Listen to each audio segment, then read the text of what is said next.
पूर्व वक्ता मान्य अरविन्द शाहले जुन विषय उठाउनु भयो, बारा जिल्लामा सिमराको वडा नम्बर 1 मा जुन 3 वर्षीय बालिकाको बलात्कार पश्चात हत्या भयो, त्यो विषयलाई म अलि अर्कै ढङ्गले भन्न चाहन्छु। सम्मानीय सभामुखज्यू, बारा जिल्लाको यो इलाका प्रहरी कार्यालय सिमरा यो लापरवाही र लेनदेनको केन्द्रबिन्दु बनेर रहेको छ। मैले पटक पटक यो विषय उठाएको छु। मैले त्यहाँ केसिनोमा नि यसरी नेपालीहरू खुलेआम गइरहेको विषय उठाएको छु।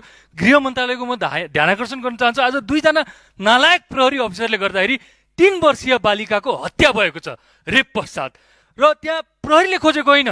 जुन दिन यो घटना भयो, बालिका हराए पश्चात प्रहरीलाई जानकारी गराएको 24 घण्टासम्म पनि कुनै प्रहरी कहीँ पनि परिचालन भएको छैन। 24 घण्टासम्म। जब छिमेकीले 72 घण्टा पश्चात थाहा पाए कि यहाँ सबको गन्ध आइरहेछ, त्यसपछि प्रहरीको कुकुर सबै गएका छन्। भनेपछि ती प्रहरी अफिसरलाई, इलाकाका प्रहरी अफिसरहरूलाई तानेर हुन्छ कि कारबाही गरेर हुन्छ कि प्रहरीको एक्सन लग थाहा हुनु पर्यो। 1 घण्टामा प्रहरीले के गर्यो, 2 घण्टामा के गर्यो, 6 घण्टामा के गर्यो, 12 घण्टामा के गर्यो, ताकि आइन्दा यस्ता घटनाहरू हुँदै गर्दाखेरि प्रहरीले सबै कुरा थाहा पाएपछि चाहिँ आफ्ना शक्ति पठाएर हामी अनुसन्धान गर्दैछौँ नबनुन्।